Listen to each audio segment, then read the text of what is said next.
ಆತ್ಮೀಯರೇ, education is the power ಈ ಚಾನಲ್ನಲ್ಲಿ ಮೂಡಿಬರುವ ಸಮಾಜ ವಿಜ್ಞಾನದ 10ನೇ ತರಗತಿ ಸಮಾಜ ವಿಜ್ಞಾನದ 1 ಅಂಕದ ಬಹುಮುಖ್ಯ ಸಂಭವನೀಯ ಪ್ರಶ್ನೆಗಳ ಈ ಒಂದು ವಿಡಿಯೋಕ್ಕೆ ತಮಗೆಲ್ಲರಿಗೂ ಆತ್ಮೀಯವಾದ ಸ್ವಾಗತ.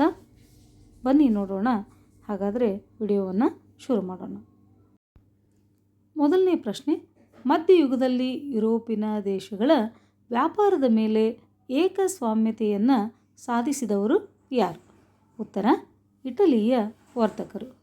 ಎರಡನೇ ಪ್ರಶ್ನೆ, 1453ರಲ್ಲಿ ಕಾನ್ಸ್ಟಂಟಿನೋಪಲ್ ನಗರವನ್ನು ವಶಪಡಿಸಿಕೊಂಡವರು ಯಾರು? ಉತ್ತರ, ಅಟೋಮನ್ ಟರ್ಕರು. ಮೂರನೇ ಪ್ರಶ್ನೆ, ಪಂಜಾಬನ್ನು ಬ್ರಿಟಿಷ್ ಸಾಮ್ರಾಜ್ಯದಲ್ಲಿ ವಿಲೀನಗೊಳಿಸಿದವರು ಯಾರು? ಉತ್ತರ, ಡಾಲ್ಹೌಸಿ. ನಾಲ್ಕನೇ ಪ್ರಶ್ನೆ, ಮೊದಲನೇ ಆಂಗ್ಲೋ ಮರಾಠ ಯುದ್ಧದ ಅಂತ್ಯದಲ್ಲಿ ಮರಾಠರು ಮತ್ತು ಬ್ರಿಟಿಷರ ನಡುವೆ ನಡೆದ ಒಪ್ಪಂದ ಯಾವುದು? ಉತ್ತರ, ಸಾಲ್ಬಾಯ್ ಒಪ್ಪಂದ. ಐದನೇ ಪ್ರಶ್ನೆ, ಮೊದಲನೇ ಆಂಗ್ಲೋ ಮರಾಠ ಯುದ್ಧದ ಬಳಿಕ ಪೇಶ್ವೆಯಾದವರು ಯಾರು? ಮೊದಲನೇ ಆಂಗ್ಲೋ ಮರಾಠ ಯುದ್ಧದ ಬಳಿಕ ಪೇಶ್ವೆಯಾದಂಥವರು ಎರಡನೇ ಮಾಧವರಾವ್.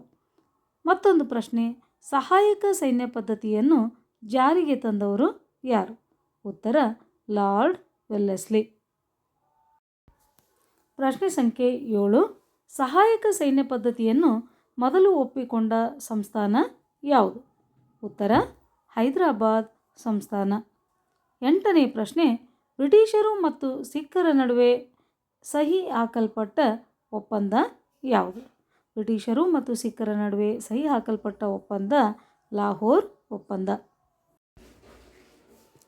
ಪ್ರಶ್ನೆ ಸಂಖ್ಯೆ 9, ದತ್ತು ಮಕ್ಕಳಿಗೆ ಹಕ್ಕಿಲ್ಲ ನೀತಿಯನ್ನು ಜಾರಿಗೆ ತಂದವರು ಯಾರು? ಉತ್ತರ, ಡಾಲ್ಹೌಸಿ. ಪ್ರಶ್ನೆ ಸಂಖ್ಯೆ 10, ವೆಲ್ಲೆಸ್ಲಿಯು ಸಹಾಯಕ ಸೈನ್ಯ ಪದ್ಧತಿಯನ್ನು ಏಕೆ ಜಾರಿಗೆ ತಂದನು? ಉತ್ತರ, ಬ್ರಿಟಿಷರು ತಮ್ಮ ಸಾಮ್ರಾಜ್ಯವನ್ನು ವಿಸ್ತರಿಸಲು ಮತ್ತು ಭಾರತೀಯ ರಾಜರನ್ನು ತಮ್ಮ ನಿಯಂತ್ರಣದಲ್ಲಿ ಇಟ್ಟುಕೊಳ್ಳಲು ಸಹಾಯಕ ಸೈನ್ಯ ಪದ್ಧತಿಯನ್ನು ಜಾರಿಗೆ ತಂದನು. 11ನೇ ಪ್ರಶ್ನೆ, 1798ರ ನಂತರ ಹೈದರಾಬಾದ್ ಸಂಸ್ಥಾನವು ತನ್ನ ಪ್ರಾಂತ್ಯದಲ್ಲಿ ಬ್ರಿಟಿಷರ ಒಂದು ಸೈನಿಕ ತುಕಡಿಯನ್ನು ಇರಿಸಿಕೊಳ್ಳಬೇಕಾಗಿತ್ತು. ಏಕೆ? ಉತ್ತರ, ಏಕೆಂದರೆ ಹೈದರಾಬಾದ್ ಸಂಸ್ಥಾನ ಸಹಾಯಕ ಸೈನ್ಯ ಪದ್ಧತಿಗೆ ಸಹಿ ಹಾಕಿದ ಸಲುವಾಗಿ ಬ್ರಿಟಿಷರ ಒಂದು ಸೈನ್ಯದ ತುಕಡಿಯನ್ನು ತಮ್ಮ ಒಂದು ಸೈನ್ಯದಲ್ಲಿ ಇರಿಸಿಕೊಳ್ಳಬೇಕಾಗಿತ್ತು. 12ನೇ ಪ್ರಶ್ನೆ, ವೆಲ್ಲೆಸ್ಲಿಯು ತನ್ನ ಹುದ್ದೆಗೆ ರಾಜೀನಾಮೆ ನೀಡಿ ಇಂಗ್ಲೆಂಡಿಗೆ ಏಕೆ ಹಿಂದಿರುಗಿದನು?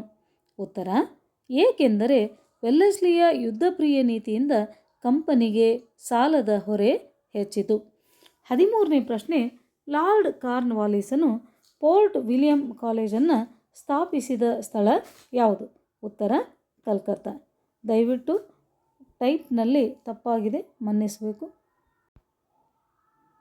14ನೇ ಪ್ರಶ್ನೆ, ಆಂಗ್ಲರ ಕಾಲದಲ್ಲಿ ಆರಂಭಗೊಂಡ ನಾಗರಿಕ ನ್ಯಾಯಾಲಯ ಯಾವುದು? ಉತ್ತರ, ದಿವಾನಿ ಅದಾಲತ್. ಪ್ರಶ್ನೆ ಸಂಖ್ಯೆ 15, ಕಲ್ಕತ್ತಾ, ಬಾಂಬೆ ಮತ್ತು ಮದ್ರಾಸ್ಗಳಲ್ಲಿ ನೂತನ ವಿಶ್ವವಿದ್ಯಾನಿಲಯಗಳನ್ನು ಸ್ಥಾಪಿಸಿದವರು ಯಾರು? ಉತ್ತರ, ಡಾಲ್ಹೌಸಿ 1857ರಲ್ಲಿ ವುಡ್ಸ್ ಆಯೋಗದ ವರದಿ ಆಧಾರದ ಮೇಲೆ ಇದನ್ನು ಸ್ಥಾಪಿಸಿದರು. 16ನೇ ಪ್ರಶ್ನೆ, ಯಾವ ಶಾಸನದ ಪ್ರಕಾರ ಕಲ್ಕತ್ತಾದಲ್ಲಿ ಸುಪ್ರೀಂ ಕೋರ್ಟ್ ಸ್ಥಾಪನೆ ಆಯಿತು? ಉತ್ತರ, ರೆಗ್ಯುಲೇಟಿಂಗ್ ಕಾಯ್ದೆ. 17ನೇ ಪ್ರಶ್ನೆ, ಮತೀಯ ಆಧಾರದ ಮೇಲೆ ಪ್ರತ್ಯೇಕ ಚುನಾವಣಾ ಕ್ಷೇತ್ರ ಸ್ಥಾಪಿಸಿದಂತಹ ಕಾಯ್ದೆ ಯಾವುದು? ಉತ್ತರ, 1909 ಮಿಂಟೋ ಮಾರ್ಲೆ ಸುಧಾರಣೆ.